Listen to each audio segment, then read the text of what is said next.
Au cœur de la société. Au cœur de la société est une émission préparée en synergie par les radios Inzamba, Agatekakawe, Radio RPA, Ijwi Yabanyagihugu, ainsi que la radio-télévision Renaissance. La pénurie du carburant est observée d'une manière périodique depuis de nombreuses années au Burundi. Aujourd'hui, le carburant est servi à compte-gouttes dans différentes localités du pays.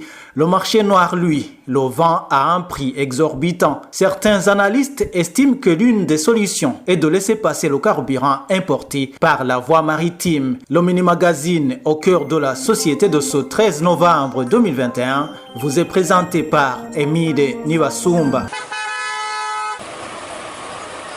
Le carburant de type essence se vend à un prix allant jusqu'à 6 000 francs le litre sur le marché noir au Burundi. Ceux qui l'achètent au prix officiel de 2 400 francs le litre passent des journées entières devant les stations-service. Certains d'entre eux rentrent parfois bredouilles. Gabriel Rufyiri, président de l'Olicom, réclame la disparition de la monopolisation de l'importation du carburant. Il y a d'abord le monopole que nous décrions toujours de l'Interpétrole. L'Interpétrole, au moment de l'embargo, a acheté plusieurs camions. Comme c'est la société qui dicte la loi, tout ce que la société dit au gouvernement, c'est ce que le gouvernement exécute. Voilà pourquoi la voie maritime n'est pas privilégiée. C'est les citoyens qui sont en train de payer ce coût. Il faut que le gouvernement fasse tout pour que les intérêts des citoyens puissent être privilégiés. Ce qui n'est pas le cas, malheureusement.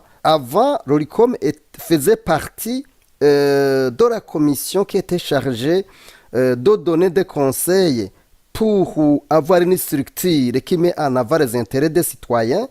Ce qu'on a observé à ce moment, c'est que le prix devait diminuer si la voie maritime était privilégiée. Malheureusement, tout ce qu'on avait suggéré, le gouvernement n'a pas voulu prendre compte à nos suggestions.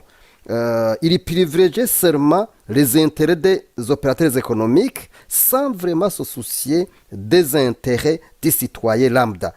Et on a décidé de quitter la commission. Le gouvernement voulait nous utiliser pour accréditer les thèses et on ne voudrait pas aller dans cette danse-là.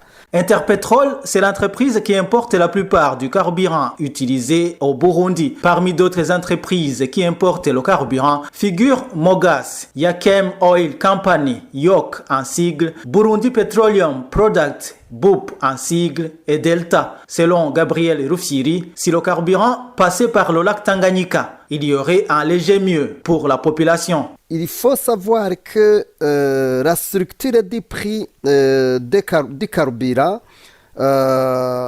essaye de détailler toutes les dépenses, donc toutes les charges qui se trouvent dans la structure.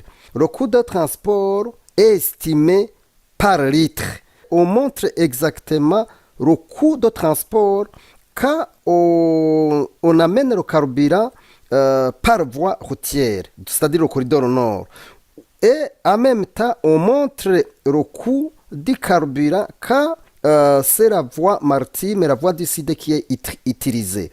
Si la voie routière, le corridor nord, sur un litre, il y a 50 francs par litre, c'est-à-dire que pour la voie maritime, pour la même quantité de carburant, c'est-à-dire un litre, c'est 20 francs seulement. Il y a vraiment une nette différence. Le prix du carburant à la pompe intègre tous ces éléments. Il est plus qu'urgent que le gouvernement utilise la voie maritime parce que c'est la seule voie qui va aider le Burundi à diminuer le coût, le prix de vente à la pompe d'un litre. Le président de l'Observatoire de lutte contre la corruption et les malversations économiques, Gabriel Rufyiri, s'est entretenu avec nos confrères de la radio Inzamba et de la télévision Renaissance. Et voilà, c'est par ici que nous mettons un point final au mini-magazine au cœur de la société du 13 novembre 2021. Merci à vous tous qui nous avez suivis. Emile Nivasumba, j'étais à la présentation. Au revoir. C'était l'émission Au cœur de la société.